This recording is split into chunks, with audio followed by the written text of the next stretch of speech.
He also had a minion that was a cultist. So it's been confirmed that Zerachi is like a little yellow, like one-eyed. Yeah. One of those little minions. Yeah. Little yellow Kerbal just running around. Yeah.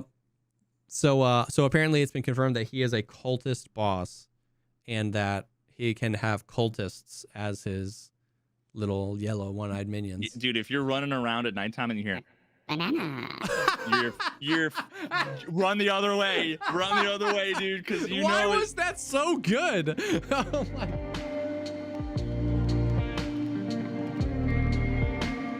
What's up, everybody? Welcome to the podcast, the show dedicated to talking about all the poggers things in life, like music, content creation, and video games. I'm one of your co-hosts, Jesse Kazam.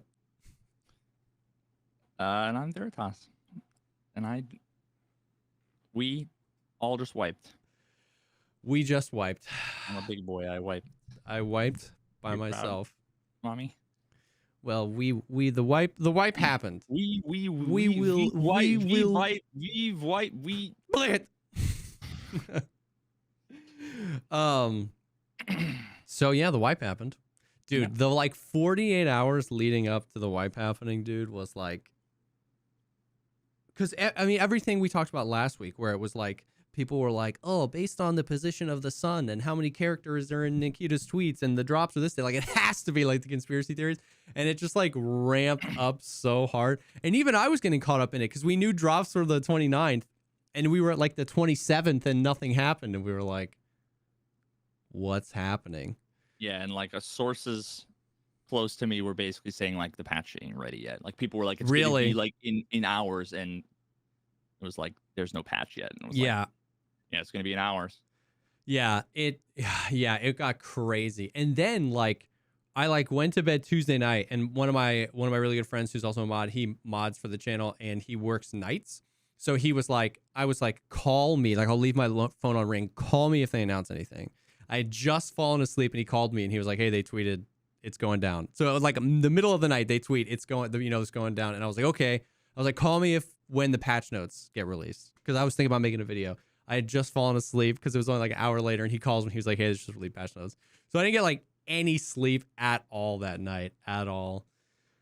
And then we went live. They pushed they said it was going to be down for 6 hours. They pushed it an additional 2 hours, which was actually pretty. I thought it was going to be down for like 8 to 12 hours. Like I thought it was going to be down for a long time. And then it came up, and yeah, I don't know. Then we wiped. I had an appointment actually at the audiologist to get ear impressions for the in-ear monitors. Yes. Yeah, and oh god, I just realized I had Go-Gurt in my pocket this whole time. But how long is this whole time? Since like yesterday, or like just before you came down? For the 90 minutes. Is it still good? You think the Go-Gurt's still good? Yeah, dude, it's best served warm. We're getting dirty today. Yeah, I had an appointment in the morning, and I was like going to bed, and the appointment was like in like 6 hours. And then right before I went to bed, I went to go check something, and I saw somebody tweet out like the wipe is happening, and it's like it'll be down for 6 or something hours. I'm like, pretty good timing. And then I got up and went to the appointment, and when I looked at the appointment, because I figured I was going to be home in a couple hours after like the initial leaving for the appointment, it was like it's been delayed a couple hours. So I'm like sitting in like the waiting room, looking at all of the streamers just staring at nothing, like staring at a launcher or whatever. I'm like, perfect. And literally I got home, and it was like I pulled up the first stream I saw. It was Pestily, and it was like he was clicking through the character creation. I'm like, perfect. Oh my god, bro. Yeah, so I just like booted up the stream, and yeah, it was pretty good. That's crazy. Yeah, I don't know about you. I mean, obviously a big thing, everyone's like, oh, the queues are going to be insane, nobody's going to be able to get into raid. The game went up. We had about 90 minutes of like literally uninterrupted, no like crashes, no nothing. And then the servers just went down. Like, I don't know if it was just East Coast or the server cluster we were on. And then for about 90 minutes, we just like sat staring, waiting for it to come up. And then it came back up. And then since then, we haven't had any issues. Now, there are issues and there are bugs and there are frame issues and stuff like that. But we haven't had like 40-minute PMC queues. We haven't had to get in a queue in the launcher like that happened a few wipes ago. And we haven't had any like crazy crashes. So for how big of a patch it was in that sense, it went relatively smooth considering how some patches have gone in the past. That's not to say there are no bugs. Yeah, so I mean, I don't even know where we jump in. There's so much to talk Yeah, about, dude. we'll start with like I'll pull up the patch notes and just we'll go cluster by cluster because they're grouped together. So like the first thing is Streets. So have you played Streets and what are your thoughts? Yeah, played a bunch of Streets. Have you played online PMC raids? Dude, do people play offline raids? The very first thing I did was go offline because I was like, I know that I can get it in 1 minute. No. You know what I mean? Literally, the first thing I did was immersion raid. Gear up my PMC and just go right into Streets. Which makes sense. Yeah, and I that'd be ended up dope. killing like 6 PMCs and like 7 scavs. It was like pretty epic. Really? I got swamped with a 3-man of player scavs. Yeah. And I was in like a bad spot. And I mean, I had looted a bunch of stuff. So you're heavy. Which basically meant I couldn't move, couldn't run, couldn't jump. And I was stuck between like an area where there was like a one of those highway barriers and then like one of the little like telephone boxes. Yep. And then like I just couldn't move. I couldn't, and all I had was the RPK with the 30-round mags, which is like you spray a little bit, to suppress one guy. And then you get a quick reload, drop the mag, people are running, and I'm trying to run and jump, and I'm just completely stuck. So it's crazy. A new map always brings, especially if you go early. So it's like, what can I jump over with level 1 strength? You know what I mean? Because I know I'll be able to jump over this at level 20 strength, but can I jump over it at level 1 strength? Can I jump over it while heavy at level 1 strength? And then all the little things, like there's a bunch of things on Lighthouse because I've scavved it so much where like there's a chair falling over here and then there's a small gap and then there's like a wall here and any human being would be able to just shuffle their feet right through. But like you find out that like, you're trying to run through and you're caught on it. So there's like so many of those places where it's like, where can I not move through? What can I not jump over? And when you don't know those things and you're in a firefight, you're just like, I'll just lay down and die, I guess. You know what I mean? Like, it's like, I don't know what I'm supposed to do. Yeah, I like the solution in a lot of those cases, right, is to drop your bag. Just the problem is it's so loud. I hate how loud it is. Yeah. I hate that they added that it's so loud. Yeah. Because in so many situations, if I like hear footsteps, coming in, the only chance I have is to ambush like one. Yep. And then quickly rotate around, just like hold an angle, shoot one, and that's when they start panicking, like, oh, I'm dead, oh my God. And then like run around to a safer spot. Yeah. And but like by the time I hear footsteps, if I have to like drop my stuff, that is just blows so up my true. spot. As a solo, if a squad, like I've made videos about this. As a solo, if you're fighting a squad, the most important thing is to kill someone before they even know you're there. Like because you have to like change the odds quickly unless you're gonna run away. And if as a squad, that means you have to be completely silent until you get that opportunity to do so. But exactly, ditching your bag, that's gonna announce to people that you're there, and then you lose that opportunity.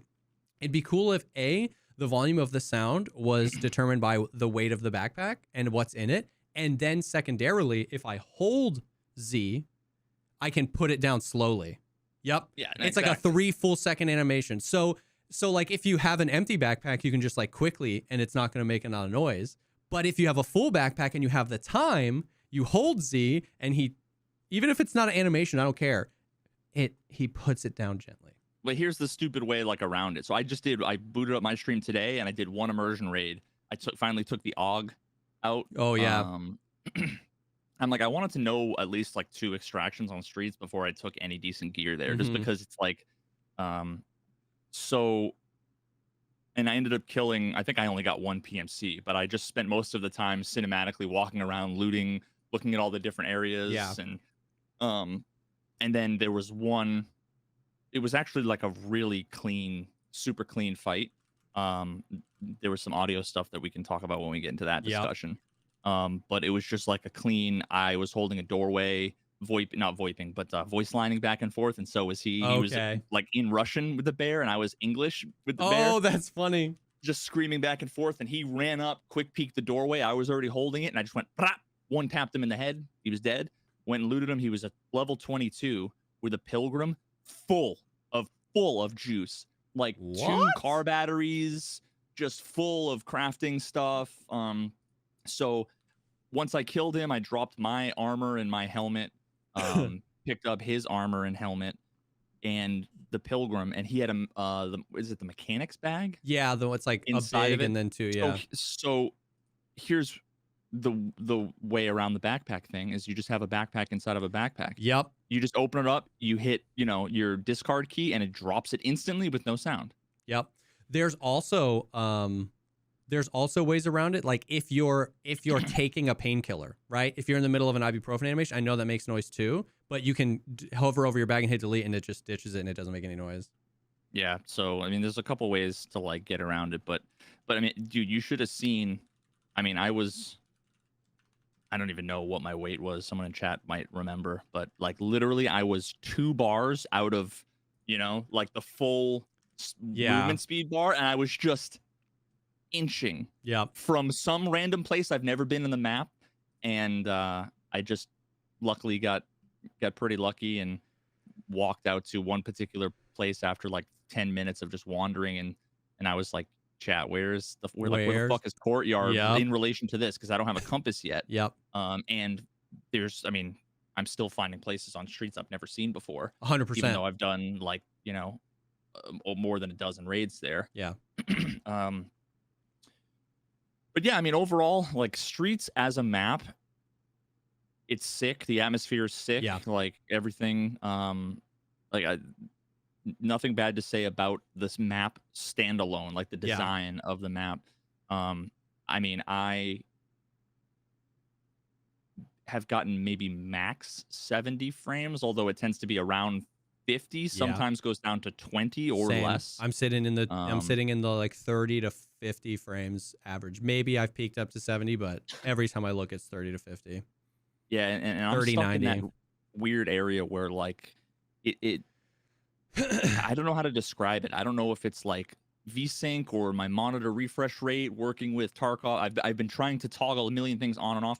It just looks like there's a strobe light effect, but it's like not visible. It's almost subconscious. It gives me a headache, dude. Yeah, it's been interesting. So I completely agree. Like the butterflies, like when I first spawned in, that's why I went in offline and I was pegged at 140 frames, and like everyone was like, oh, and I was like, listen, this is offline, like, but I just wanted to walk around and I just want to see it and feel it.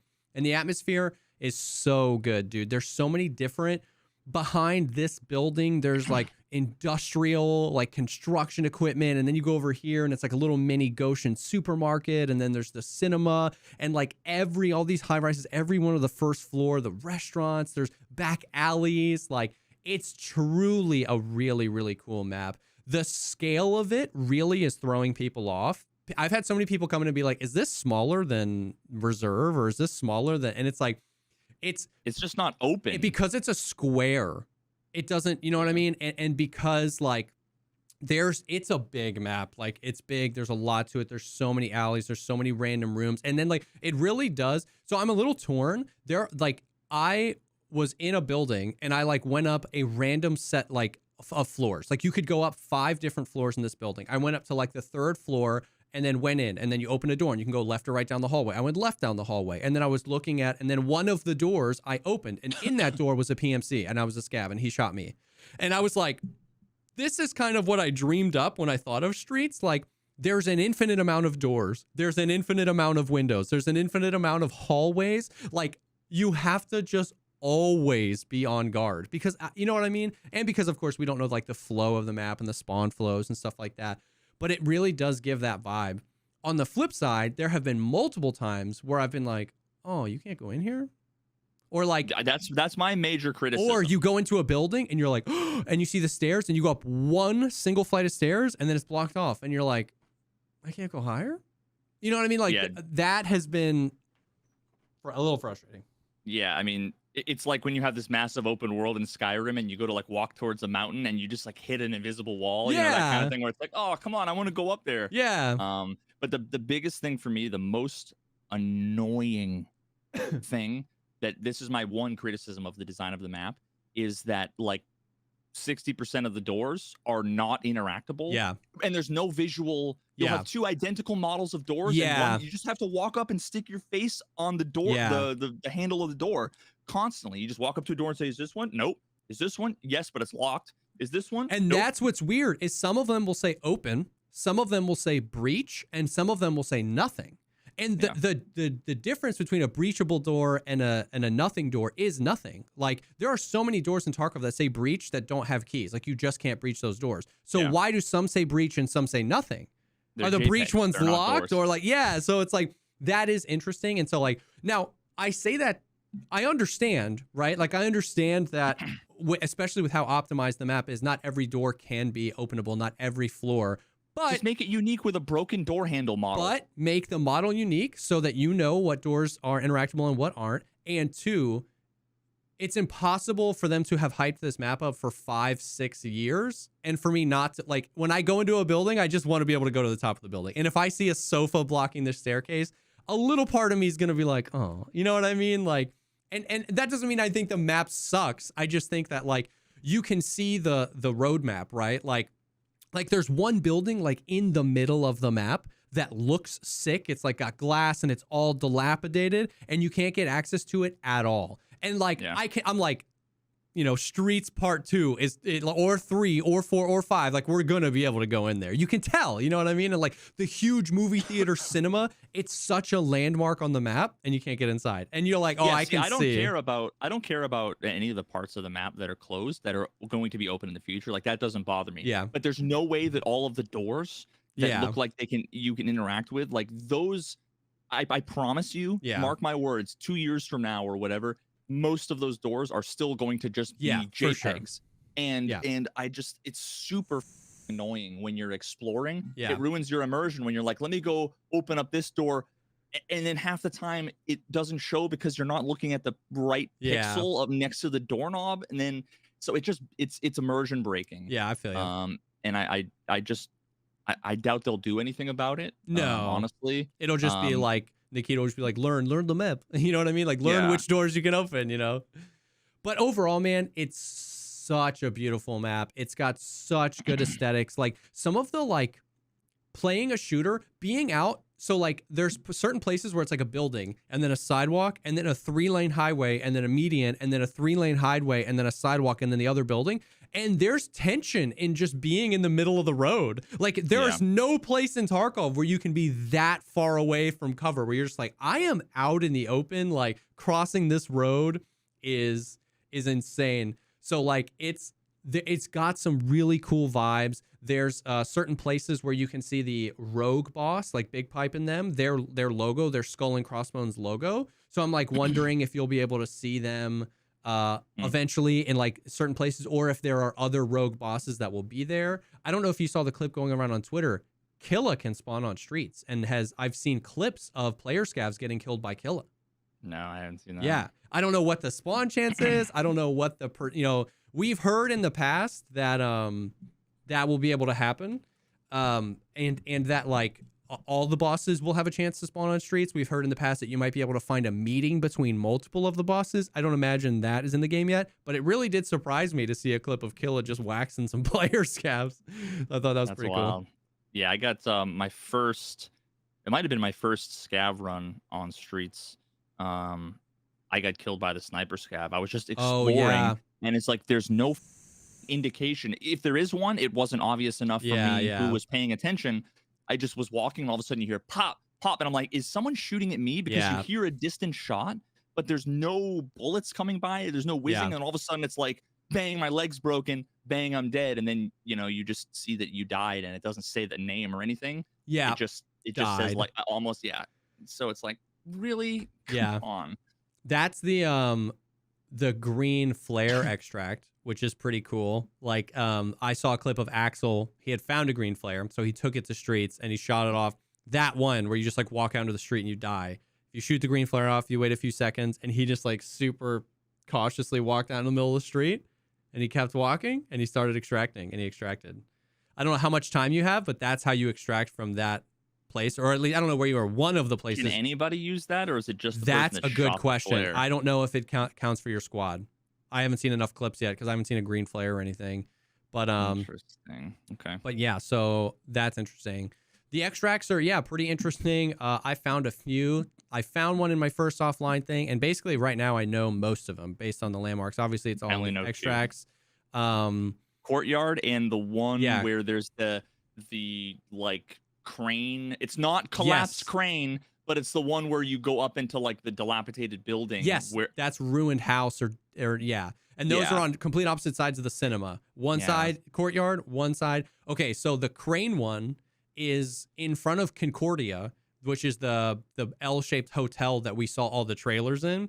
Right in Yeah. front of that is the big building that's under construction. It doesn't even have walls yet. It's just like 18 levels of construction. And in the front of that, there is a giant collapsed crane, and you can just walk up to that and extract there. But dude, it's good, man. The map is big. The map is sick.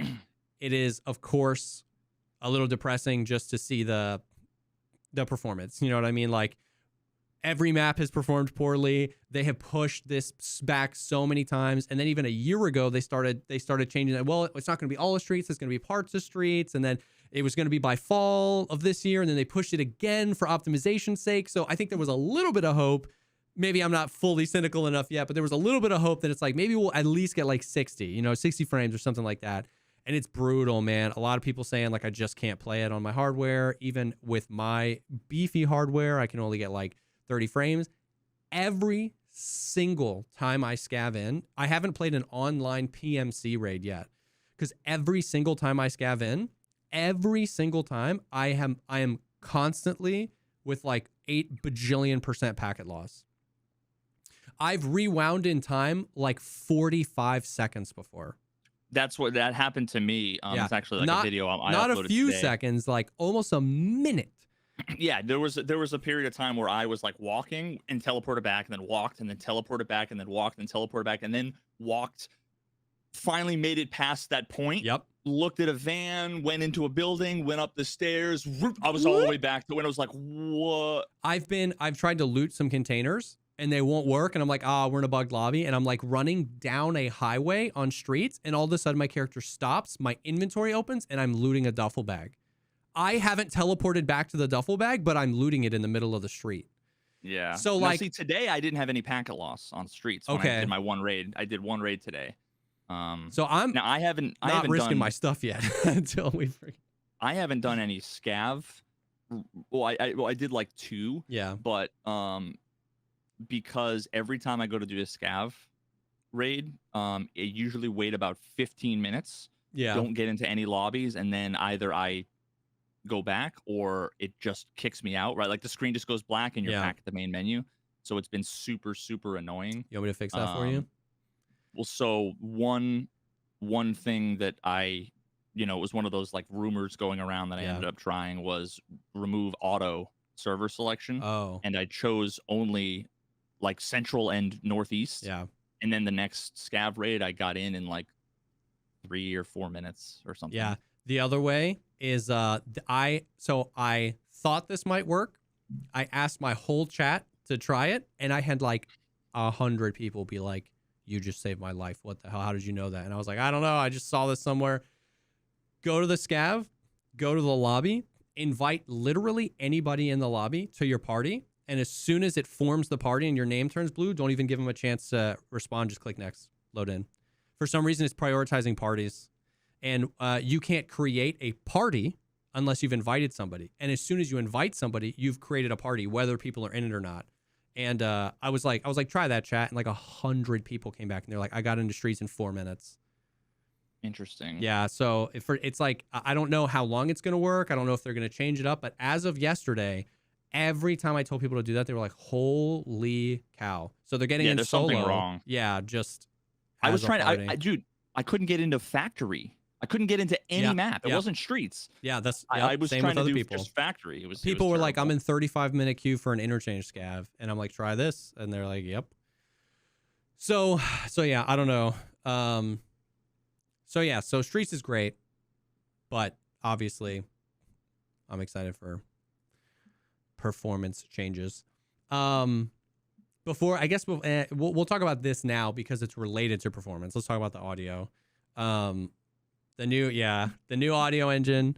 which they even worded it a little interesting with like saying things like so Steam Audio has been completely removed and replaced with Oculus Audio. People are tripping up with this. People are still blaming Steam Audio though for issues, which is great because they don't think binaural audio, they think it's Steam Audio. Yeah.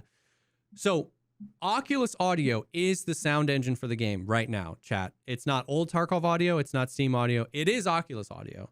The final adjustments of positioning people are tripped up by this. The final adjustment of the positioning is available on factory customs, woods, and streets. Other locations will have the quality of sound positioning gradually improved.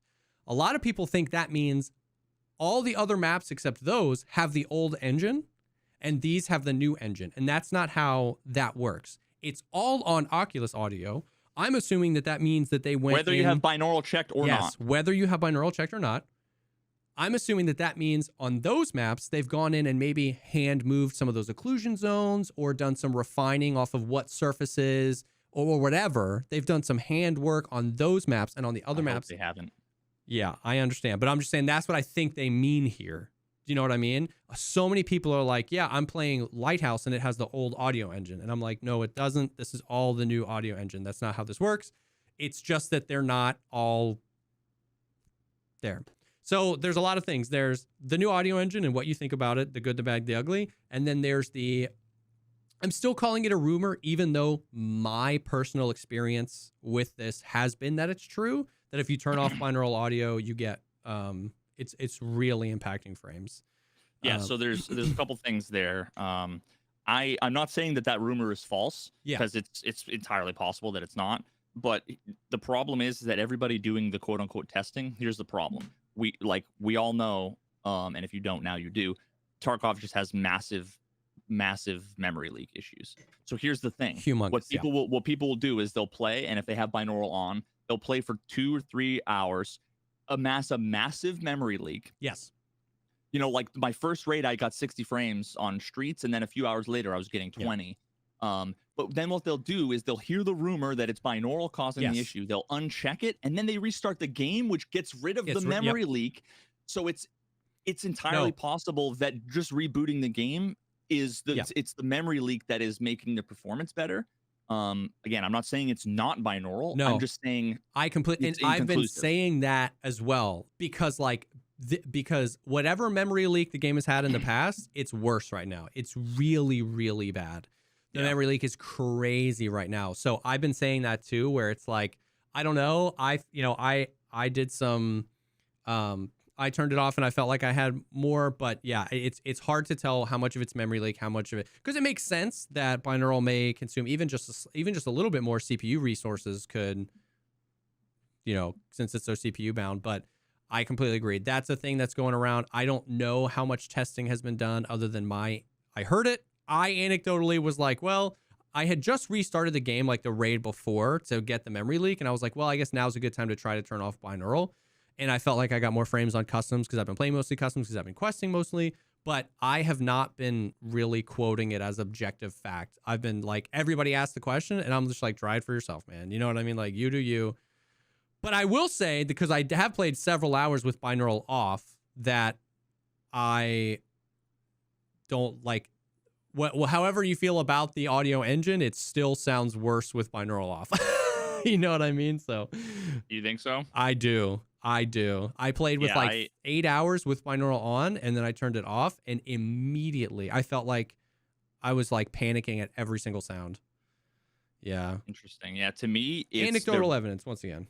To me, and I haven't done any side-by-side testing, but I had it on because it was just on, like left on from last time, and it was the audio, for a bunch of reasons that we'll get into, I just thought was complete and utter dog. Yeah. On streets to start, and then on factory, it's the worst factory's ever been. It's worse than before. Like literally, it's atrociously bad. Yeah. And I don't know what to tell anybody that disagrees. Maybe your experience is completely different than mine. Yeah. Maybe they have less experience than me on factory, and maybe not. Maybe I'm just wrong, right? But I mean, I've done like 50,000 goddamn raids on on factory in every single possible audio setting. You know, and I did months of testing with the audio video. I know how factory sounds. Yeah. Factory's completely confusing. Yeah. And now it's only really in the like the stairwells and the office area, because the occlusion zones before, it was one floor, first floor, second floor, third floor, and then the stairwells. It was like there were the 5 boxes. Yeah. Now it's like 17 overlapping octagons. Yeah. Where if you're in the office and you're sitting there and you're just like, if you're looting the filing cabinets in the office, you'll hear somebody, sounds like they're right next to you, then they're muffled, then they're right next to you, then they're muffled. As they're like going up the stairs, it's like inside of your occlusion zone, out, inside, out, inside. It's complete and utter garbage. So they fucked up the occlusion zones completely. Now, I didn't notice any issues on woods whatsoever because it's just one giant open area. So it's like, that's fine. Didn't have any problem on woods. Streets is probably the worst of all of them I've experienced, because the like, even just my last raid, it's, how do I describe it? There's so many buildings where you might be in like one side of a building where you can get into like the lobby and adjacent room and like go up a stairs and like there's a room up top, right? Yeah. But then there's like another part of the building connected to the building that's inaccessible from inside. Yes. You'd have to go out and around, but they sound like they are right next to you, whether you have binaural on or off. Yeah. The distance is completely. Yeah. The distance is I can hear people all the way across a street sound like they're right next to me. Some gunfire that's across the map sounds like it's in a building right next to me, like on customs. I could hear like Fortress. Yeah. Super clearly from like boilers. There's like some sort of bug going on with interiors, because on woods, I've seen clips of people like by Scav House on woods. And you know how where Sniper Scav is, where it used to be like, you know, Sniper Scav was up there and they made that accessible. And up by Sniper Scav, there's that like bunker where you can like go down and there's like treasure spawns in there. I've seen people like at outskirts and they can like hear people in that bunker. There's like a few interiors that are like crazy bugged and like you can hear from anywhere on the map. Now, I haven't experienced that where I've heard like some, or at least that I could pinpoint that I've heard somebody's from like crazy far away, but I've seen plenty of clips. Like it's very much so happening. Yeah, it's hard, man. There are certain, like, I'll still say, like, there are certain places where the audio feels really good. There are, like, certain places where I feel like standing at the top of 3-story dorms and having somebody run up. Like, there are certain times where, like, that does sound good. Like, I can actually hear them go from, like, really muffled to slightly less muffled to slightly less muffled to, like, up. There are certain places, there are certain... whatever it's called, where like the sound is now taking into account the material that it's around or whatever. I don't know what that's called, but like hearing a grenade explode in a building that I'm 200 meters from sounds so good. The muffle of shots, the crispy cackle of like shots in the distance when you're on streets. Some of these things sound really, really good. But I will definitely agree that like when it comes down to like I'm in a building with somebody, I have no idea where they are. You know what I mean? Like I like vertical, up, below, left, right, forward, back, what material they're on. And we've been playing threes. It's like me, Seal, and Velian, and it's like everybody shut up and stop moving, because like it just becomes this jumbled mess. So it's definitely been. Yeah, I mean, I'll try to defend I'll try to defend what I can of it, but it's definitely a little brutal. Yeah, a good example of the weirdness, because there's two things. I'll point out this example, and then I'll talk about some of like the distance sounds. Yeah.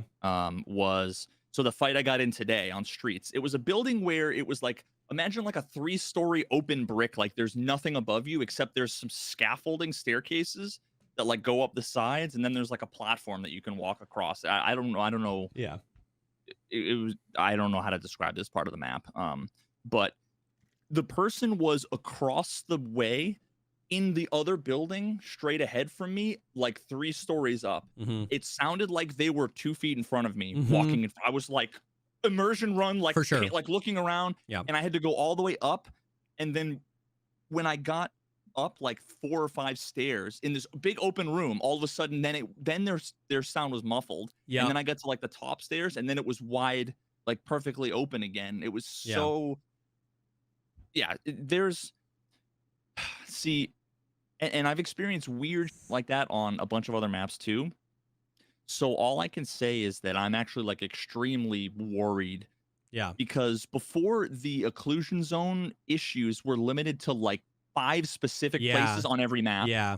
It was like the staircases in dorms, this part of, this part of interchange. It was very select. Yeah. Now it's like streets. There's probably 1,000 problematic areas. Yeah. I don't know how they're ever going to solve all of those. Yeah. So that just kind of scares me. The binaural, I don't know. Like, when I've been playing with it off for like most of the time, and I don't have any issues with left or right. Sometimes there's some ambiguity front and back. Yeah. But I don't think having it on didn't make that any better, like Steam Audio's binaural did. Yeah. With Steam Audio's binaural, I could very often tell the difference between straight and front, straight and back, or above and below. Now, I can't, whether binaural's on or off. Sometimes I can, and it's really bizarre. It's just super hit or miss. Yeah. I'm going to be doing a lot of testing, and I'm going to go offline with some people and do the whole front back, and I'm going to do a blind test. I want to do a video where I do like that blind test that I did for like 4 or 5 streamers, but I want to do that, release it to the public with like a Google Doc where they can fill out their answers as they go along. That would be sick. Then be like, oh yeah, the community is 85% wrong. All the, you know what I mean? Like, yeah, that'd be good. Try to reproduce some of the same things from the previous video so that I can actually compare the sound from before and after, to see what's changed, how it sounds different. I have a few ideas, but the only other thing that really bothers me, and it's to me, it's far more annoying than the issue that people have, that we have with Steam Audio, where you'd hear like the far away sound and then it would cut out, like that blip of like a scab yelling or like a grenade pin. Now, when I hear those distant shots all the way across the map, I'd say maybe 70% of the time, you hear like an echo in the opposite like wall. But it's like a really boomy. The way I can describe it is it sounds like, imagine I took one of those metal, like a big metal pan, like a pasta pan, put it over your head, and I just hit the pan with a metal spoon. It's just like from like, and it's the reverb. So I'll hear like the shot, and the initial shot muffled sounds great, and then like the reverb is this terrible. I experienced that actually when I was setting up Steam Audio in my little Unity project when I was doing the video, and I had no idea what I was doing. I would get weird acts like that, and that's exactly what's happening now. Interesting. So I don't know. Yeah. It's really annoying, and I'm sure people are going to be like, I don't know what you're talking about. Yeah. I mean, I've got 100 clips and can show you. No, for sure. I mean, there are absolutely people, and it depends. Yeah. I agree. There are certain instances where I'm like, oh my God, that sounds so good. Most of the time that I'm in a fight with somebody or I'm trying to communicate to my teammate where people are, it's not good.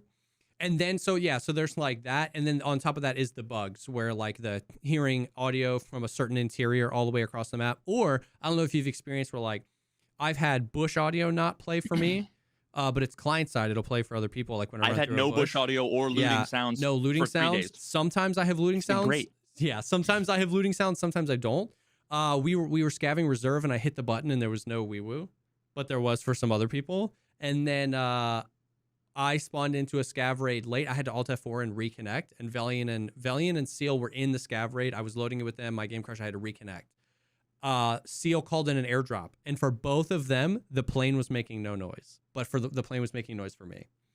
So like there's like bugs, there's core issues, and then there's like pretty cool sounding stuff too. I don't know. It's bad. My copium is what I messaged you yesterday, which is like we had Steam Audio in its exact state for like 2.5 years. I'm with like basically no progress forward or backwards. My hope is just that with this audio engine, they can constantly be working on it and making it better. I have no idea what I'm talking about. I made that up, and I don't know how game development is or how audio engine is, but I'm just hoping that whatever I Google Oculus Audio. I was reading about it a little bit. It's like a Unity thing. So I just hope that they can iterate on it much more quickly than Steam Audio and the old audio engine. But I'm making that up. I have no idea. That's how I'm holding on to hope in my heart that it just gets better. My summary is that I think that in many, many ways, the new audio system has lots of problems and sometimes is complete dog. Yeah. And is a step in the wrong direction. But 3 days after the wipe, all I can say is, well, give him some time. Yeah. Yeah. The problem is, yeah. I hope that this clip isn't played 2 years from now in a video where I'm going to say, let's give them some time. And then 2 years goes by and they change nothing. Yeah. Like what happened with Steam Audio, they went to implement it. Yeah. They implemented it poorly and then never finished. Yeah. And then never fixed any of the issues and then just threw all the work away and then started with this new thing. Let's just hope that. Exactly. And see, the Let's just problem hope is, that's not the case. All the people that are saying everything's fine for me, I genuinely am worried that things like this have happened in the past where Nikita's going to say, oh, everybody complaining, they just need to get used to it. Yeah. And it's like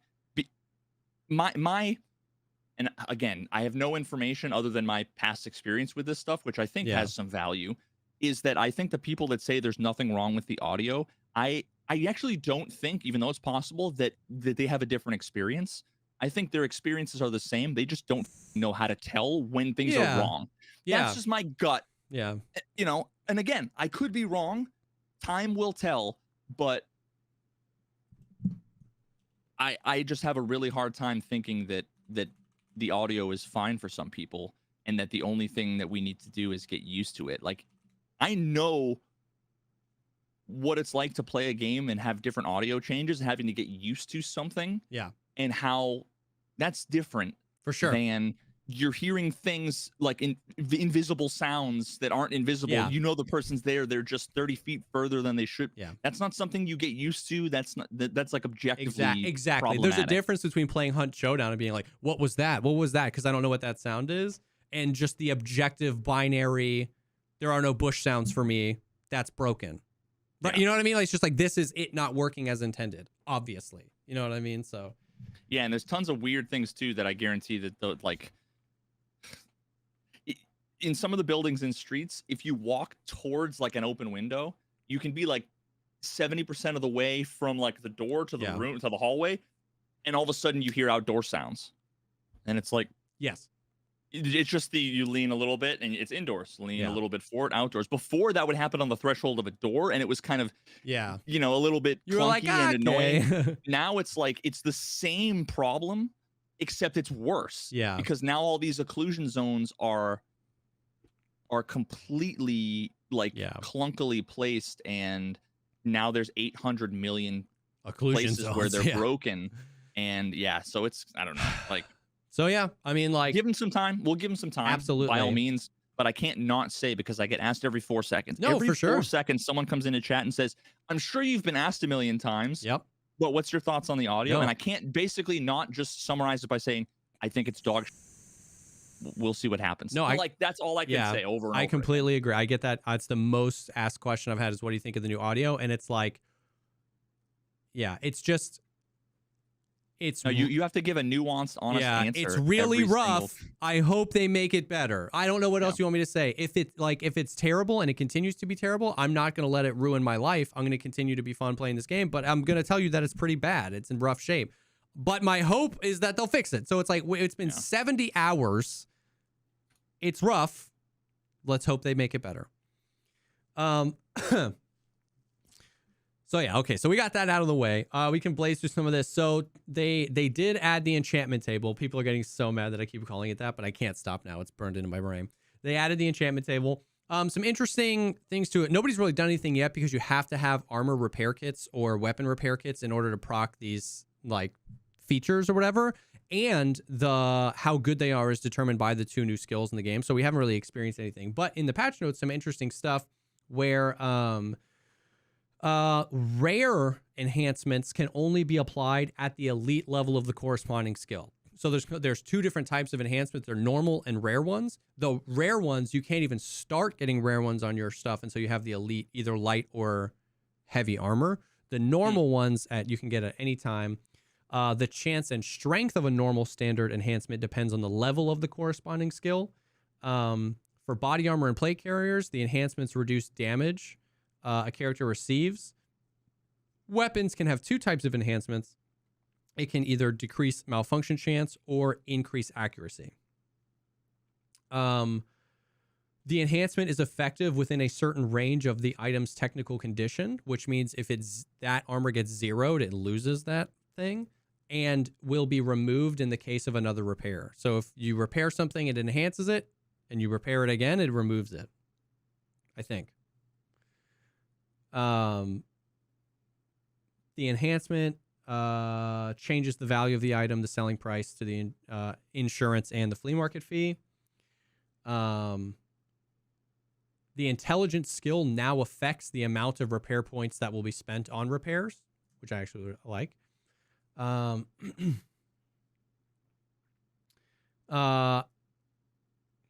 and the max durability. Okay, yeah. So the intelligence skill will determine how, so let's say you have an armor repair kit.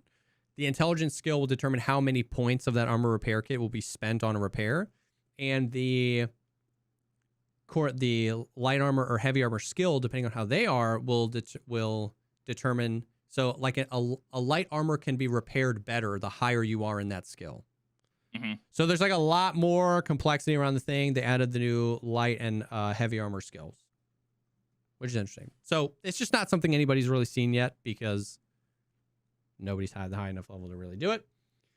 So yeah, that's interesting. I don't know.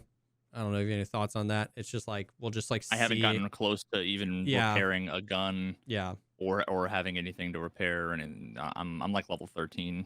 Yeah. No, I feel you. They reworked the charisma skill, which I like. The charisma skill now affects the price of insurance, how much extracts are, the paid extracts, and how much it costs to replace an operational task, the scav box, and the healing service.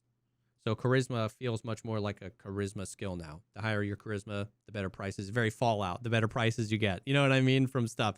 Because it used to say the better prices you would get from traders. And that was never implemented, and it would be broken. If you were like, a Giga Chad. I thought it was implemented. Maybe it was temporarily and then taken away, but like, I know that recently, like Rengar and me were paying the same price for M61. You know what I mean? It's not like Max Charisma gave people a discount from the traders for like some of the ammo recently. Maybe it had been like that in the past. Did you test did you look at anything other than M61? The only reason why I say that is because the dollar values are rounded. Yeah. So if it says $3 for you, it might be $2.20, and for him it might be $2.70. Yeah. If you have to buy 100 rounds to see what the actual price is, because it's never $3 exactly. Yeah. Or rarely is, right? So that's just the first thing that came to mind, right? If you, I look at something like a backpack, one's 29,600 rubles, one might be 28,200, or they might be the same. Definitely could have been in, but I got max charisma last wipe, and I just feel like I would have been asked a million times why my voodoo was 28,000 when theirs is 35. You know what I mean? Like, I just feel like I would have been asked that question, but that's not at all empirical evidence. I just don't think it was in the game. But now, instead of it saying that it even changes the prices from traders, it does other things that feel better to me, which is like affecting the price of insurance, extracts, operational task replacement. That is a use case for it, but doesn't seem as broken as like meaning I can buy cheaper ammo or armor or whatever. They added the grenade launchers, the M41 and the AK1. Have you noticed from Peacekeeper, now all the M4 handguards come in two pieces, an upper and lower, which is really just kind of cool. Okay, so we've had grenade launchers in the game, and there's like the 5 different shells.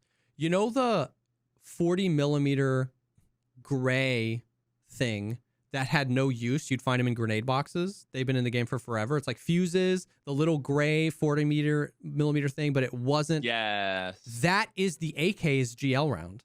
The AK1 does not take the other ones. Oh, yes. So it's actually munitions. Yes. Literally today, before I hopped on my stream, Velian got an AK1 and he bought a bunch of GL ammo off the flea market and he couldn't put it in. And then he link searched the AK one, and that came up, and he bought a few of them, put it in, and took it to factory. And that's actual live munitions. Like, we've had that in a game for forever. You know what I mean? Interesting. Okay. Yeah. So then they added the 2GLs, the SR2, which I haven't got to shoot yet, the AUG. Wait, the SR2, is that the shrimp like ammo? SMG, yeah. I used that. No, is it good? Once so I got a marked key, the customs marked key. What? Yeah. And in customs in like a bag, and I went and did a marked room. So I have a found in raid 9 out of 10 marked key. Oh my god. Yeah. So and in there was the SR2 Yeah. and the 308 MDR. Nice. And I managed to I was gonna say, did I get out or not? I think maybe I died. I don't remember.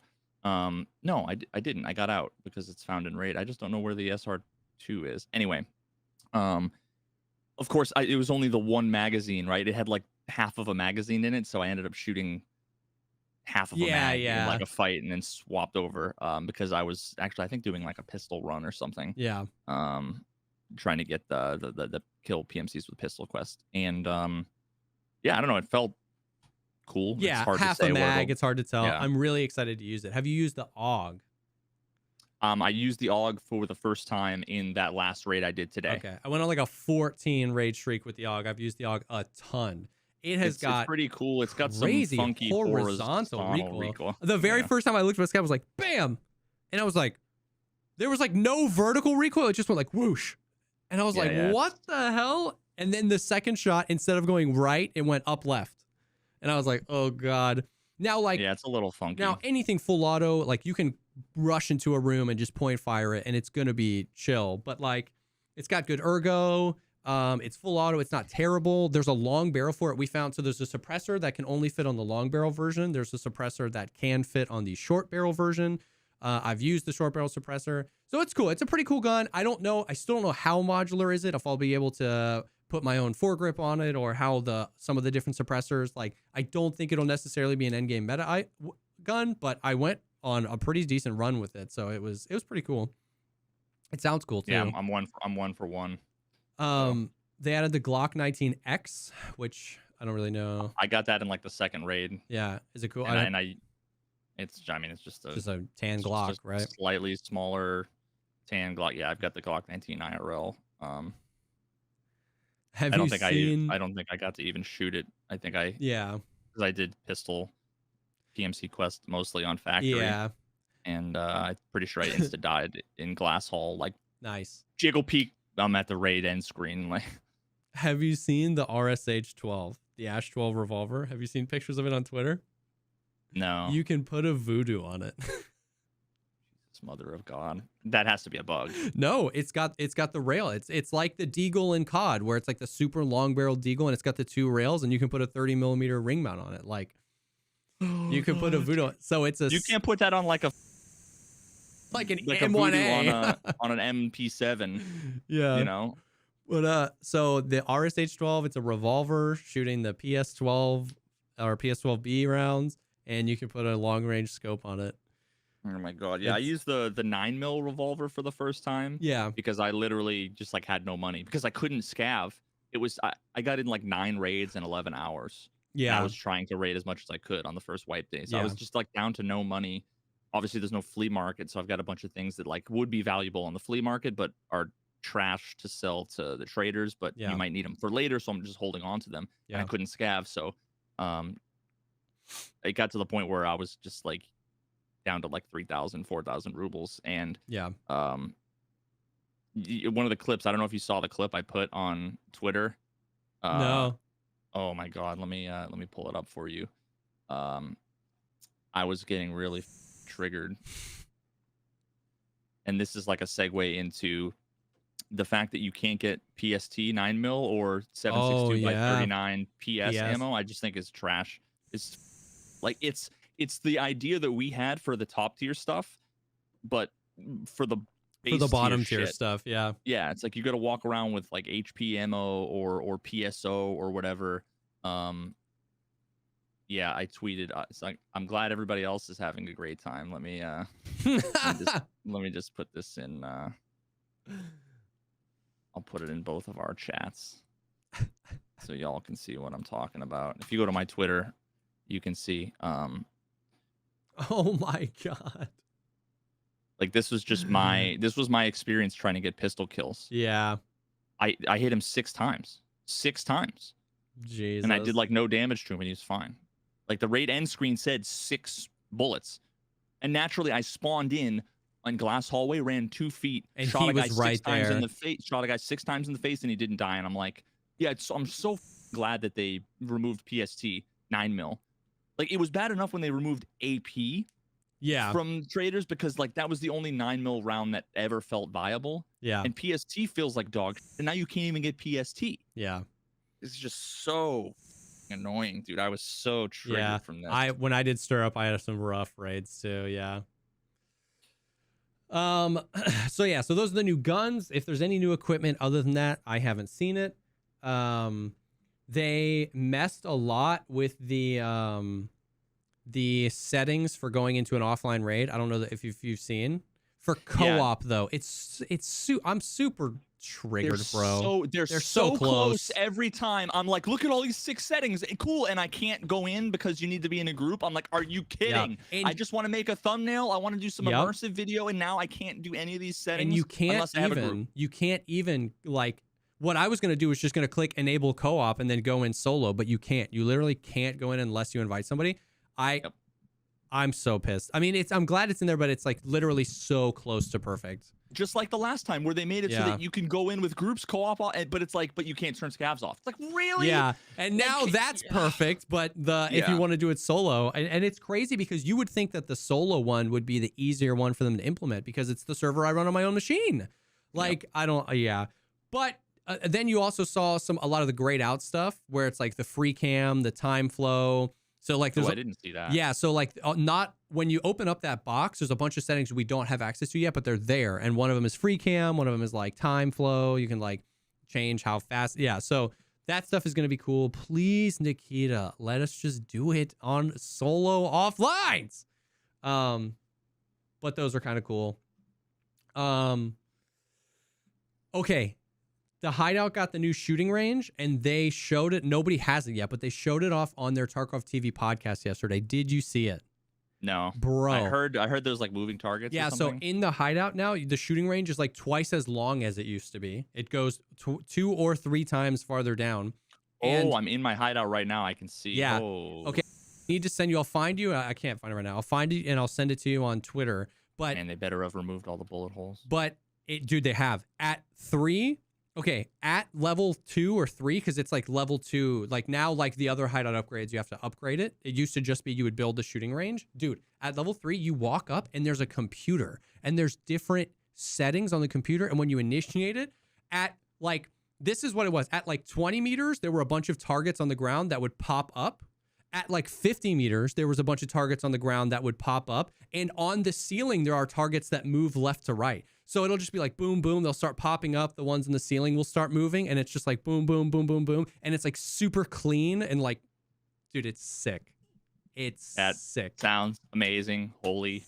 Bro, is there so some sort of feedback when you like, like a ding, you got a hit? I don't know. Maybe. I was watching it on silent while we were like raiding. So maybe there was, I'm not sure. But there's like a computer and you can like run drills. I don't know if it like tells you like an accuracy amount or something. I don't really know. They showed it off briefly and it was dope, dude. It was dope. Oh, that sounds amazing. We'll see. And then have you seen anything with the damaged wall? I've seen the damaged wall and I've been told that it's the workout. Yeah. So everyone, because we got in, everyone's like, where's the gym? You know what I mean? And it was like, and I was like, I don't know, man. I don't know. Yeah. Gym's that way. The gym's that way.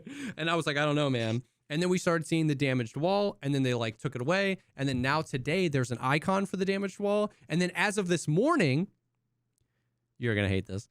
Maybe not. I don't know. As of this morning, mop the floor. Yeah, you start getting debuffs on your Hideout if you don't keep it clean. So you have to put a fleece into the damaged wall, and that's how you mop the floor. I don't know. And I think even that's bugged right now. But what I'm assuming is, That's brain dead. yeah, what I'm assuming is that eventually there will be like a level 1, 2, and 3, and you will ultimately end up dismantling that wall, and on the other side of it will be the gym.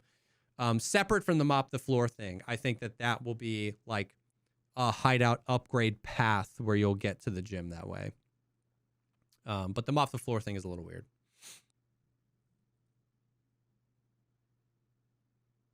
Lol. Yeah. But don't worry about that because we got the shooting range. If there's anything else new with the hideout, then I'm not sure what it is. 5 new stims were added, which are kind of cool. None of them seem really crazy. Version 2.0. So I can only imagine what that is. There was one that specifically said blue. Oh, I think I have one. Really?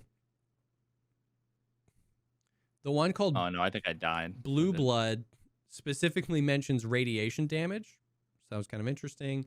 The other ones are kind of cool. Nikita said that there wouldn't be radiation. Actually, I thought he said that they weren't going to do radiation at all. Or he either said that or it wouldn't be until like the DLC or something. He talked about, the last time he talked about that was when he talked about the permadeath thing, which went crazy. I have no idea. There isn't radiation in the game that we know of. Oh, hideout thing. I forgot. You can favorite a craft. And there's a search bar.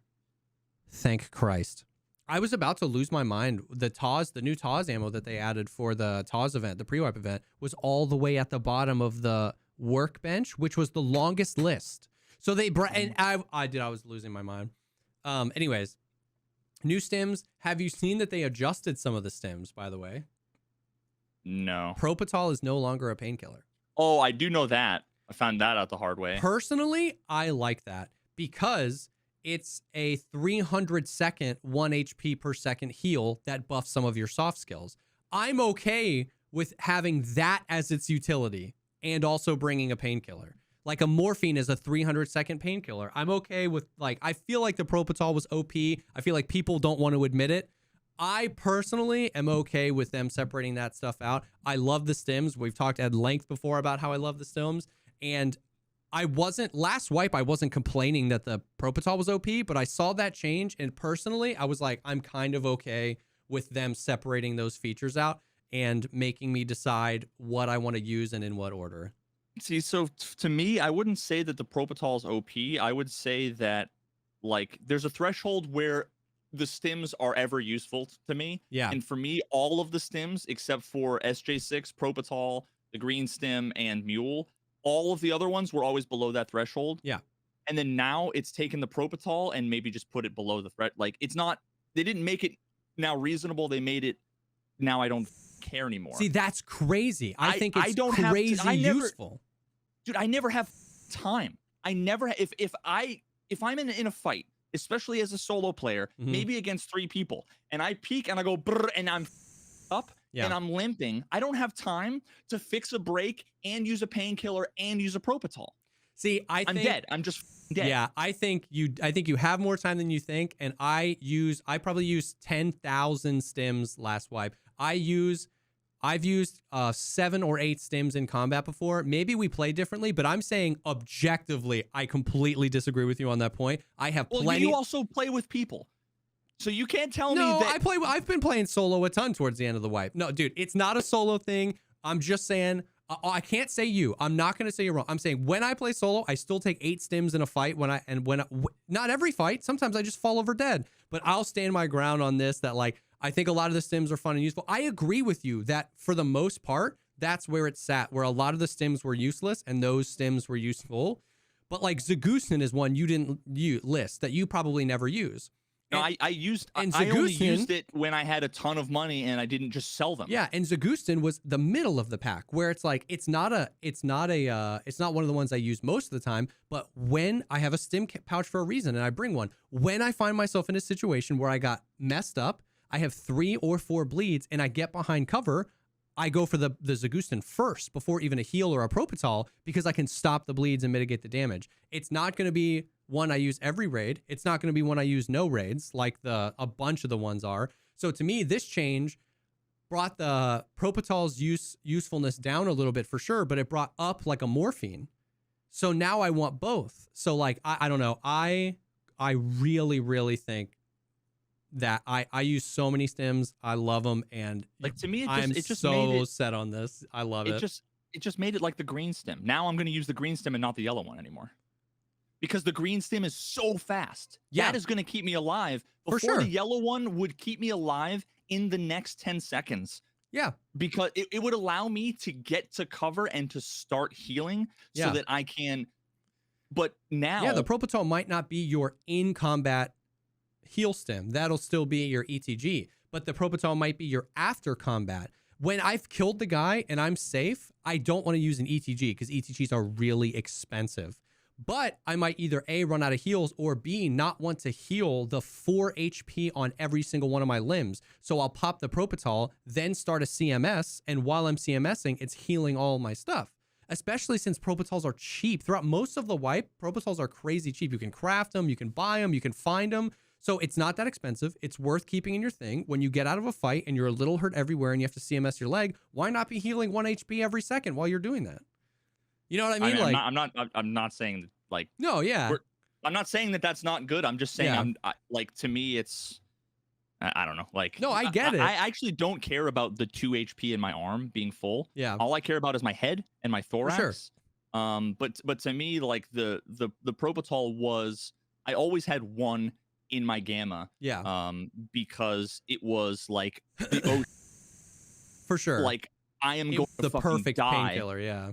Because again, like, imagine you have a backpack full of, you're a solo player, and 3 people roll up on you. Yeah. You do not have time in a lot of situations. I don't care who you are. Yeah. To drop your bag, get in a fight with one person, dump a 30-round mag, have to reload the mag while you have a broken leg and you're down to 120 HP to then also use a painkiller and then also use a Propitol. For sure. You just don't, because the other 2 people are flanking and pushing you. Yeah. You barely have enough time to reload and use a painkiller, let alone now use another stim that is only, like, it doesn't have use in combat to me anymore. It's only a post-combat stim. So all I'm saying is that I just feel like they nerfed that. To me, they nerfed it into the ground where it's no longer useful. I'm going to carry a morphine and a green stim.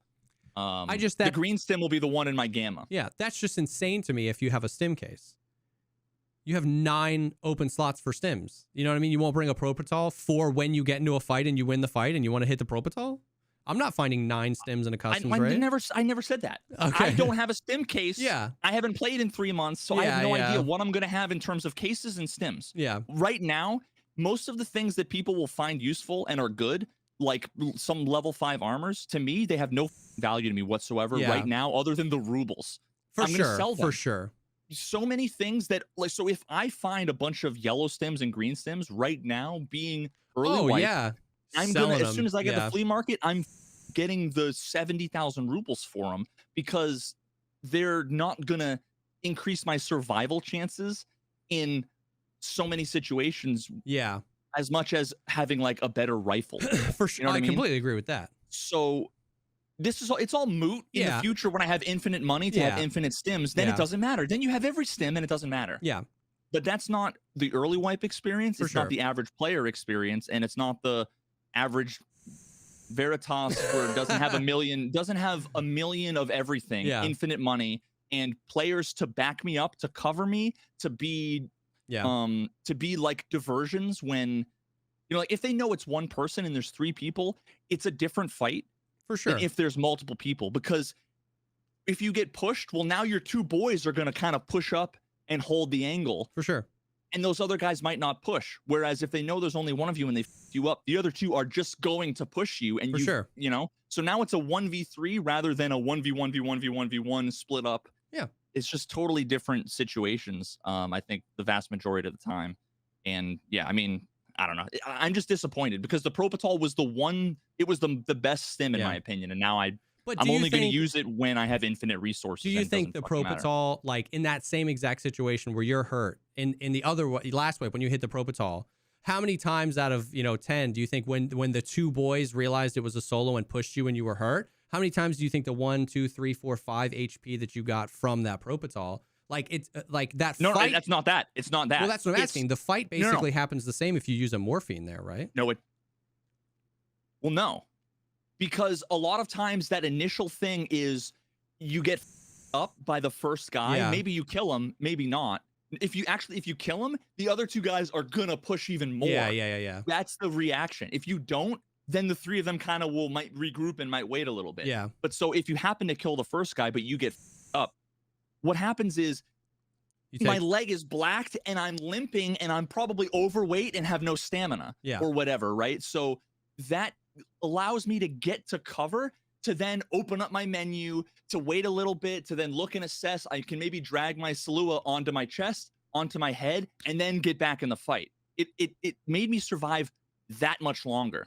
Whereas before, now I need to go and then evaluate, okay, what's my health? Like that extra 15 seconds of healing could potentially be useful.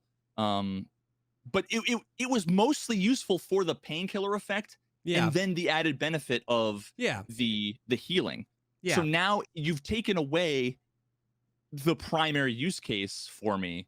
It was basically a painkiller that gave me some long-term survivability, whereas now it's some long-term survivability, which no, I know, but that's what I'm saying. Largely if you irrelevant. swap out a Propital with a morphine, now you get the greater effect of the Propital, just not the long-term survivability. I see. Yeah, I see what you're saying. So that's why I'm saying I'm just not going to use Propitals. Yeah, no, I understand. Until I have infinite everything and I have all of the stims and I can afford to take 7 stims every raid in the middle of a fight, because I also have infinite resources to fix my energy and my hydration. And I definitely agree with that. These things now completely destroy. I have a bunch of Propitals and I haven't been bringing them, because I don't have a stim case and I don't want to take up space in my gamma, and I could just sell them for money. I still like it. That's most of like the big things. Hold on, let me see. FSR 2.1. I haven't really messed with that. Oh, hey, don't worry. On the list of fixes, on the long list of fixes, the very first one is fixed several memory leaks. So. Oh yeah, and also they fixed the whole like sliding across surfaces. Oh yeah. I literally, like my third raid yesterday, I Tony Hawked for 3 minutes on the mountaintop on woods off the cliff. Died. After killing two PMCs, after having a bunch of quest items, after, all this stuff, it was trying to jump up on the rock. You jump off the rock and it's dude, I swear they put things in the list of fixes that it was like a card that nobody got to, and they were like, let's just say we fixed it. I was so mad at that, dude. That was maybe the first time ever I've died from just falling off of something. Oh yeah. Like from a high ledge. Not like, there are times where I fell from like 6 feet and died because I had like 1 HP in my chest. Legs and stuff. But this was just fully healed, fully totally fine. Yeah. I did kill Sturman actually, I think no, it wasn't that raid, because I survived that raid, but I killed Sturman with like a 400-meter shot. Ooh. Yeah, it was like with using what? Sick. A Mosin. Jeez. With the Mosin you scope. You have the PU scope? Yep. Jeez. Sniped him, and he was fighting another PMC, and I was up on like Sniper Rock somewhere, and I just ended up being like, plink, hit him like 3 times, I think, and he was dead. And then later on, because I went over to go, see if I'm like, I think that was Sturman. Yeah. And there was a scav with like, I don't even know how to describe it. First of all, he had a Christmas hat, so I'm like, I didn't realize that the whole Santa was still, and I'm like, I'm not again. Me either, yeah. So I'm like, Chad, is this Santa? Like, who is? And I'm VoIPing. I'm like, are you a player scav or are you Santa? Because he would look at me and then like aim, and then look at me and walk towards me and like, and then he like walked up, went over to the thing. The whole time he was aiming at me, looking at me, and I'm like VoIPing, aiming, like, what the is going on? Yeah. And people were like, no, it's not Santa, because I think Santa has a bag, like a big red bag. Yeah. It wasn't, dude. It was Sturman Guard. He didn't aggro me. He was talking to me and aiming at me, but he never. And I killed him. That's gotta be a bug. I shotgunned him to the face, and I took all his. I was like, what? That's weird.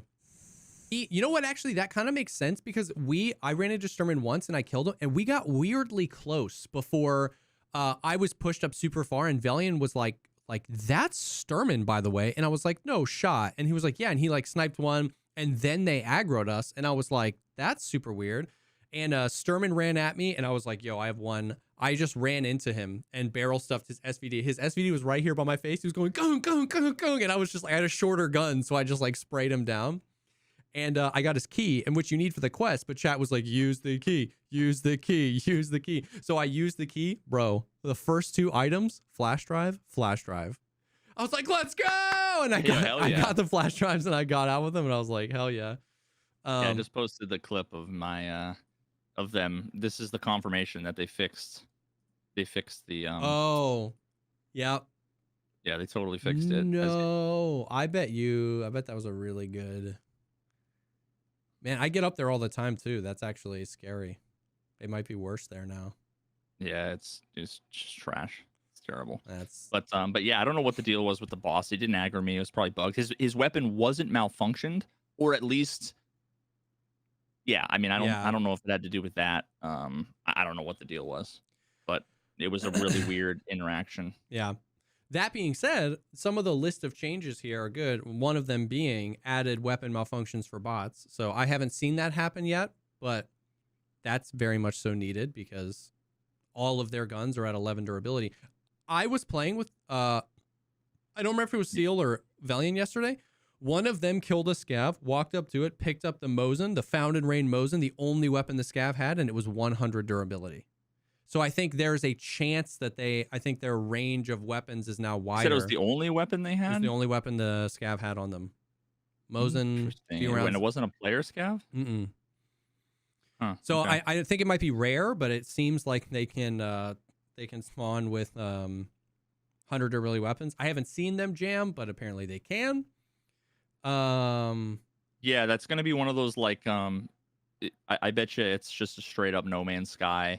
Like it's multiplayer, but the chances of you finding someone is so unlikely that the chance of weapon malfunction is there. You can't say it's not there. You've never seen it doesn't mean not there. Yeah. Okay. The rebalancing of the quests, that was the thing we talked about, exactly as I suspected. People thought that they like every single quest they ever found was going to be new and improved and better. And I was like, I think it's going to be super, super sparse changes. And here we are, almost all. Which part was that you said? It was they said rebalance the.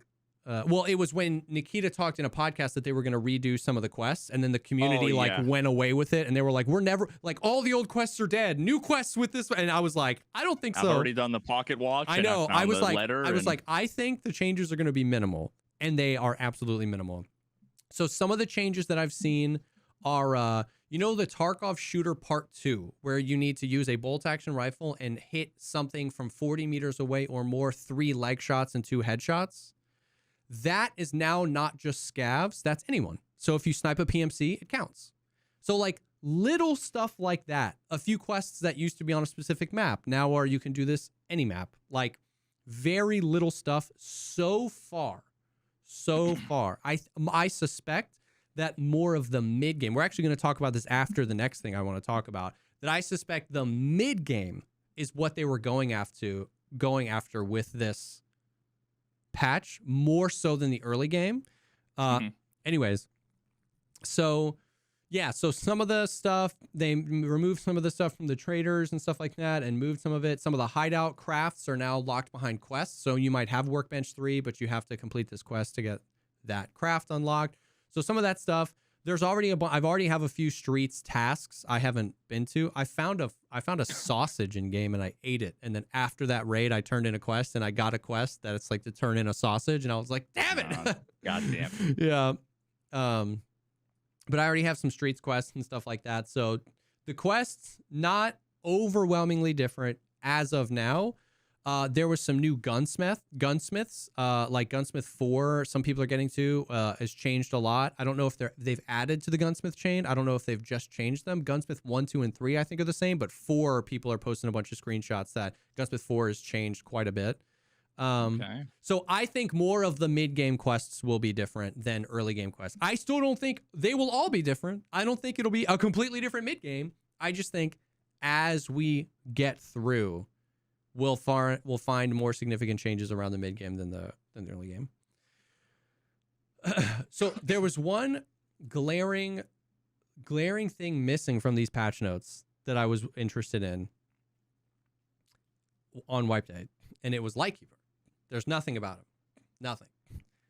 I haven't even gone to Lighthouse once yet. I was going to ask, have you seen anything? No? Haven't gone to Lighthouse. I haven't gone to Shoreline. The entire bridge to the Lighthouse is filled with claymores. And you can see them, and they blow up.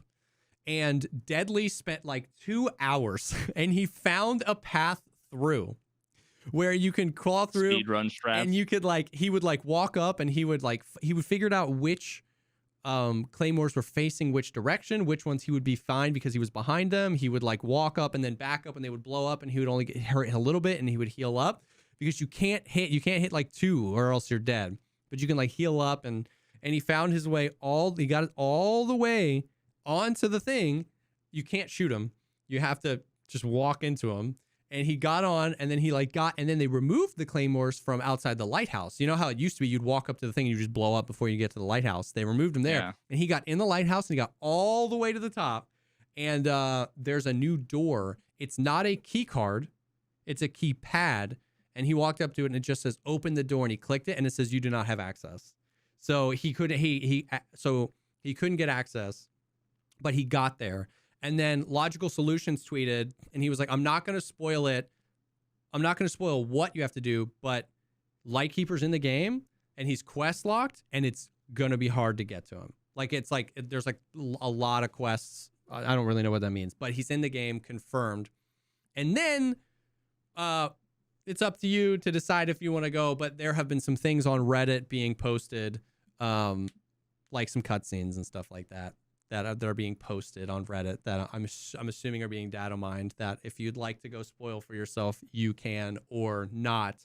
But they really did leave that as a surprise. And so he's in the game. I don't know how to get to him. I don't know what quests. I don't know how deep in the quest line. I don't know how many quests. I don't know what he sells. I don't think anybody has gotten that far in the game yet. But he is in the game.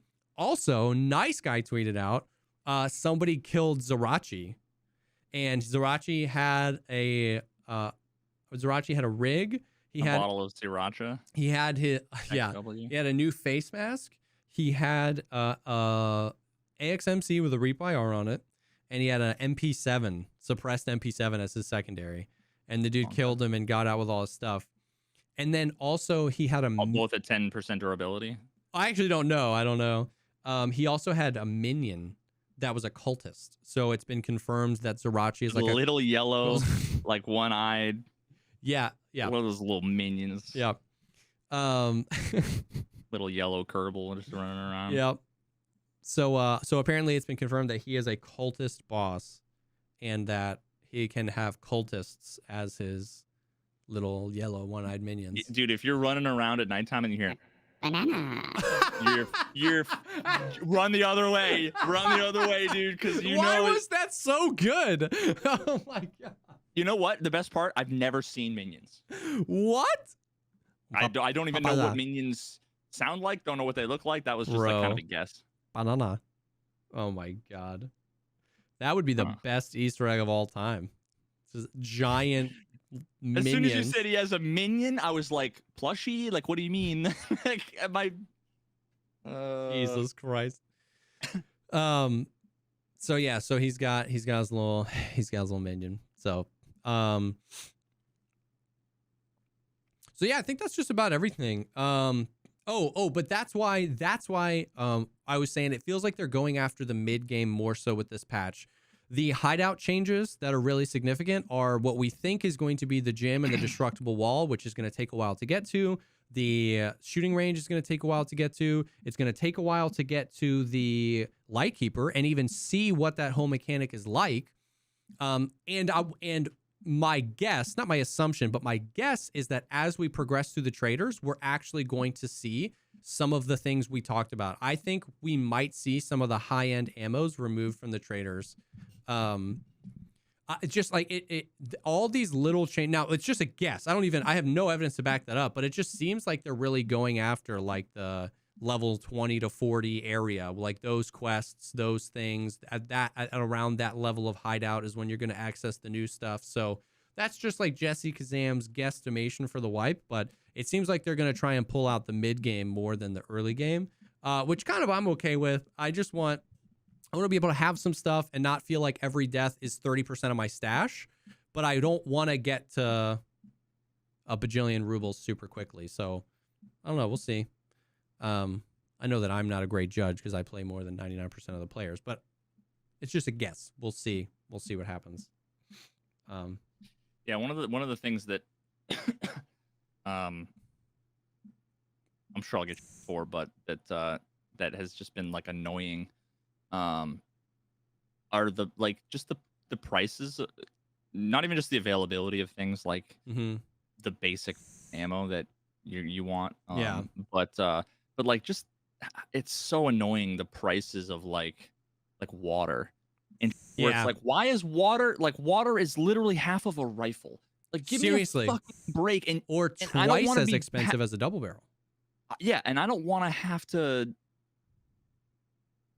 constantly be collecting the random things to trade for like, H2O2, or, to have to always be picking up 2 toothpaste so that I can get some humpback.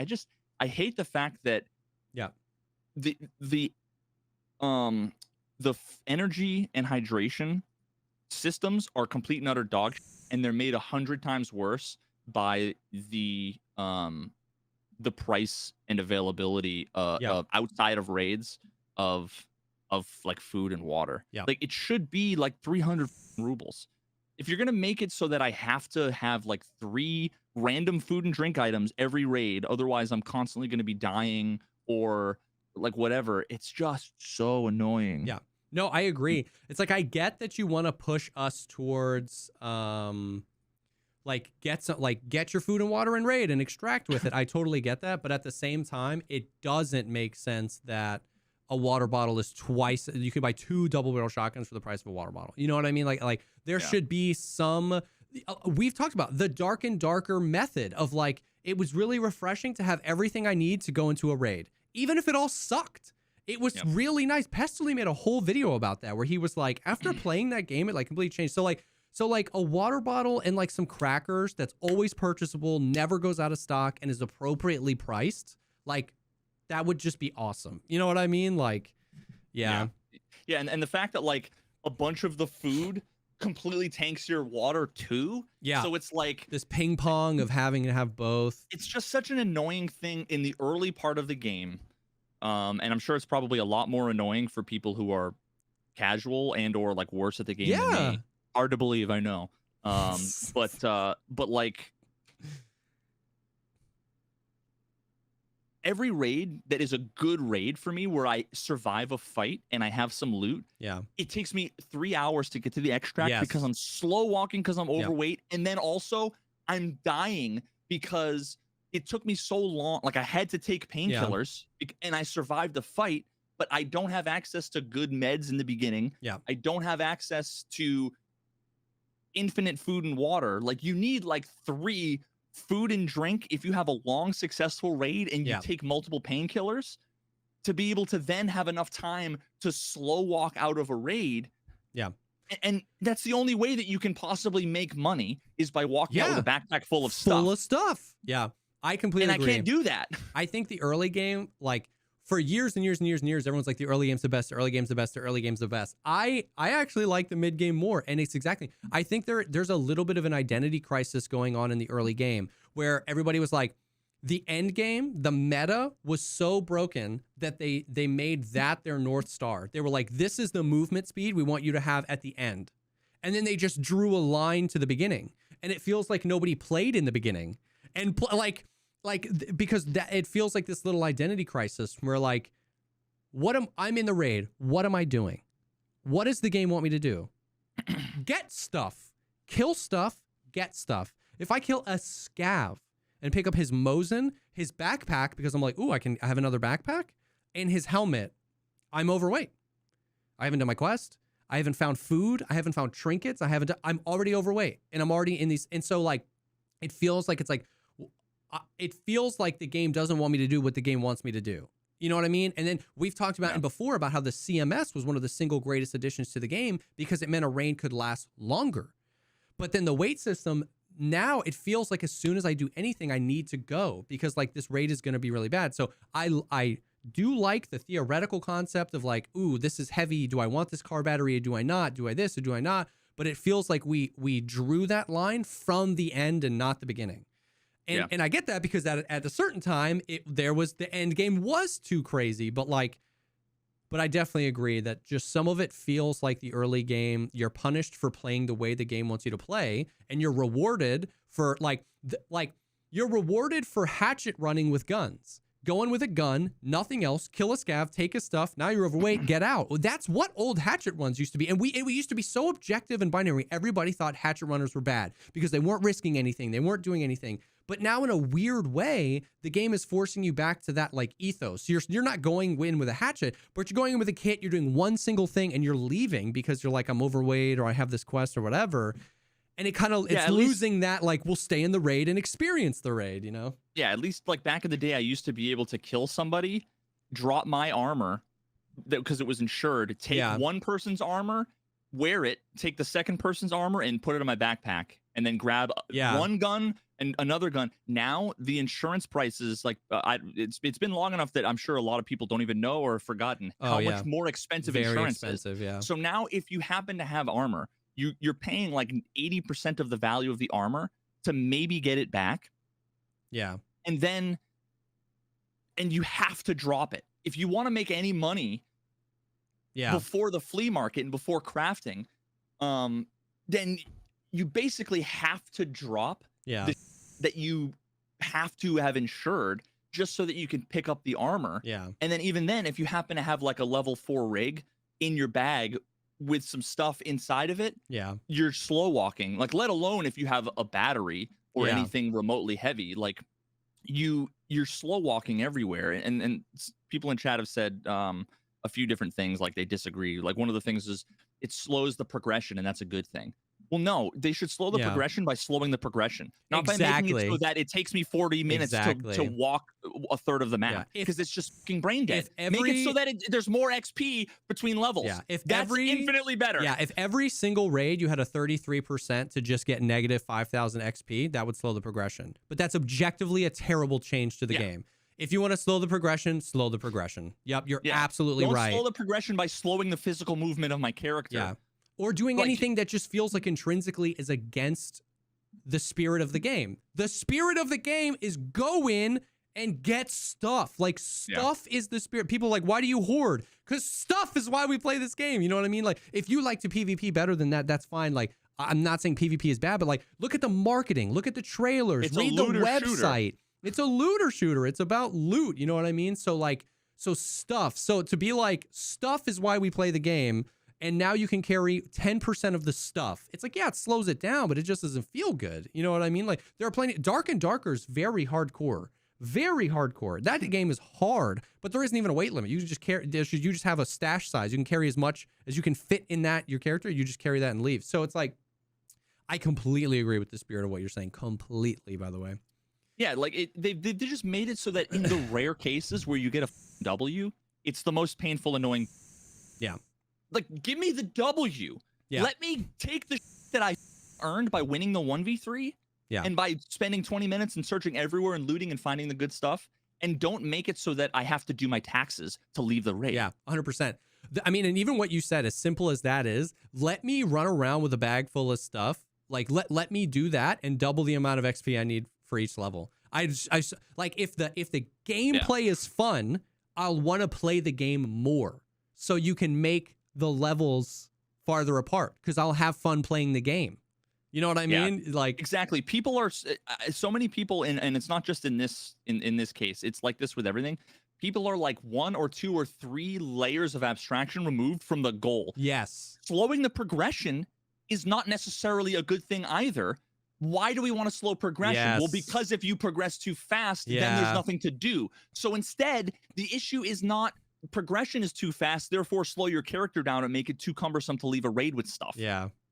It's make it so that there's stuff to do throughout an entire, level 1 to level 99, throughout an entire wipe. There's always stuff to do. It's not about progression. It's not about. That's such a good point. Symptom of the symptom of the symptom of the problem. Yeah. And people don't even realize. Yeah. Well, slow the progression. Why is that good? Is it good because you've heard the term slow the progression a lot? Or do you know why we need to slow the progression? Because if we fix this thing, we don't need to slow the progression. Like, no, that's actually a good point. And obviously, it's not we want to swing the pendulum all the way the other way. I don't want to be able to bring in a raid bag, fill it with 18 car batteries at level 1 and full sprint with it.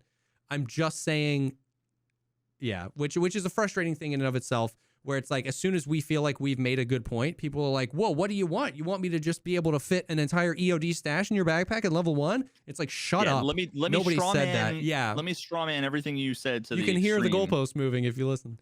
Yeah. BSG just posted right now a hot fix to the game with a bunch of fixes. None of them are anything we've really talked about where it's like we fixed audio or anything, but a lot of like fixed several technical fixes and optimizations, a lot of bugs, a lot of stuff. So I guess that's something like literally just now they tweeted about it. So interesting. Okay. All right. Oh, and then the other thing, the last thing is on the podcast that they did Tarkov TV Live, where it was just like the end of the year, thank the staff thing. They showed a bunch of screenshots of the arena. Go to Twitter, go to Tarkov Arena, that Twitter account, and they showed off some screenshots in the arena. There's a lot of thoughts here, and I think we'll save that for another podcast. Obviously, I'm super excited. They tweeted kind of like the UI. There's ranked and unranked. Right now, the two modes they have working are like a tournament style where you can pick like 1v1, 2v2, 3v3, and then there's like a classic team deathmatch. They showed a little bit about like the rank fighter C+. Yeah, when you as you rank, you're gonna get like currency, and you can spend that currency. They showed off like a spectator mode where you can actually like stand over and spectate matches, and then there's like a scoreboard where like as the game plays, like you'll be able to like reference the scoreboard. Some really, really cool stuff. Some concerning stuff, but some really, really cool stuff as well. Very excited for the arena. They didn't give a date. They didn't give a when. They didn't give anything, but they showed some screenshots. Oh, yeah, 3 maps. They showed that there's going to be 3 maps. It's cool. Check it out. Yeah. I'm looking forward to it. There's one thing worth mentioning, too, because I had this discussion yesterday with Chad, and somebody had mentioned like that they were excited for Arena because they think that it would allow the devs to focus on fixing a lot of the issues. And actually my and I hate to say it, but my gut reaction was the opposite. Like there's going to be, with Arena being so new, there's going to be 8 million Arena specific bugs that's what they're going to spend their time focusing on potentially. It was basically like, you can look at it both ways. What they're doing is maybe making it so that now they have 100 times more to fix. It's not like they're going to use this purely to fix the sound of the netcode. At bare minimum, I think that Tarkov won't get faster at all. If anything, it could get slower. I agree with that. They made a whole big deal about how they brought in a whole new team, so any of those problems could be isolated over there. But it's not like when Arena releases, they have more devs working on Tarkov, right? Like I think what people conflate there is hopefully maybe they will be able to dive farther deeper into the spirit of Tarkov and less meta weapons and less meta that, because most of the people that are just interested in engaging in PvP will be over there. And even that, I don't even know if that's true or not. But yeah, I don't think development of Escape from Tarkov will go quicker when Arena's there, or they will have these people to fix these problems. I'm very excited for the Arena, and I'm glad they're doing it this way by bringing in another team and not taking people away. But yeah, I definitely don't think that it's going to make Tarkov faster. Yeah.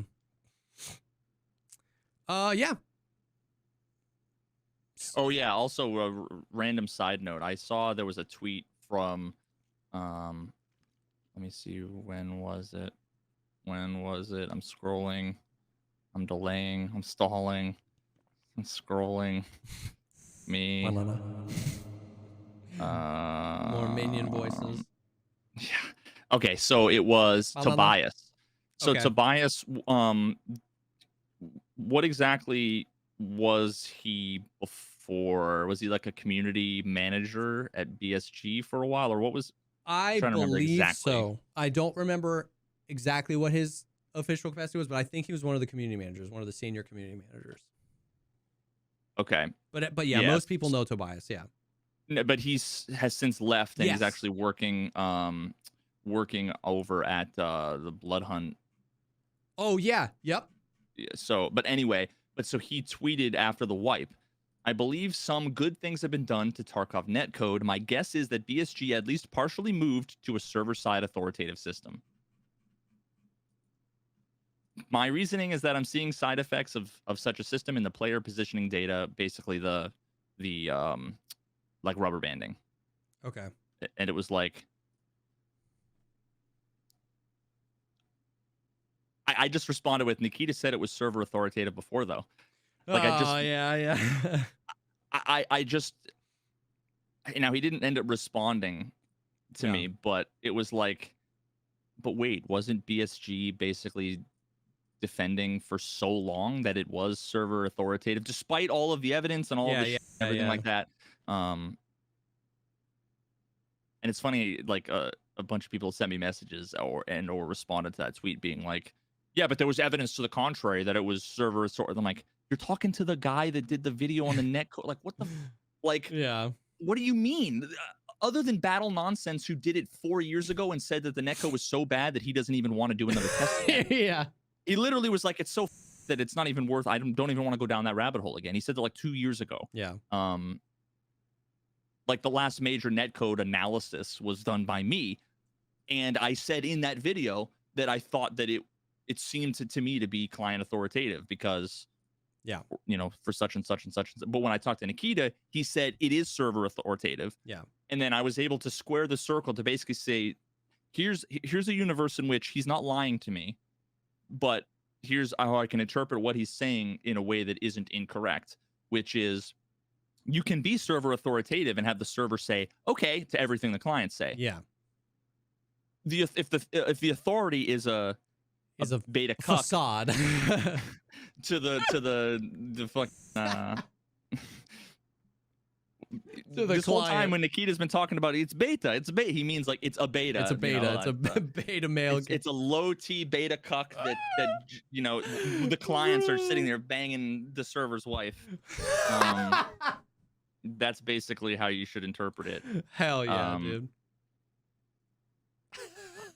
But then also at the same time too, like I don't know how much he knew about the system, how like for sure. It was just funny seeing someone who was so close to everything, defending everything for so long, all of a sudden being like, "Oh, this is great," and that it looks like they finally did this thing that we said we did 3 years ago, and I was like, "Well, wait a minute." I did not notice that. Yeah, I didn't see that. That's interesting. Oy. Well, I think that's just about everything. That is the Jesse Kazam Veritas podcast, the good, the bad, the ugly with the new patch. I'm still having a blast. I'm still excited one of the things I love is that we're a few days in and there's so many things I still don't know that I'm excited to learn. So obviously the hope is that with the big things like the sound and some of the network and some of the frames and some of the stuff, the hope is that even daily or weekly or monthly we start to get updates on this and things get better. I'm excited to uncover some of the things that we haven't yet seen. We might see streets, or we might see arena, some more arena stuff in the next few months. So yeah, that's the patch. We'll see. I still think there's a lot to do and to talk about and stuff like that coming in the future that we'll figure out. So I'm excited for the next few podcasts, but that's kind of the early stuff. So yeah, we did a podcast on a weird day because we were catching up with the wife stuff. We had been talking in DMs about like maybe next week doing something like we like do some duos and do some podcasting while we're playing.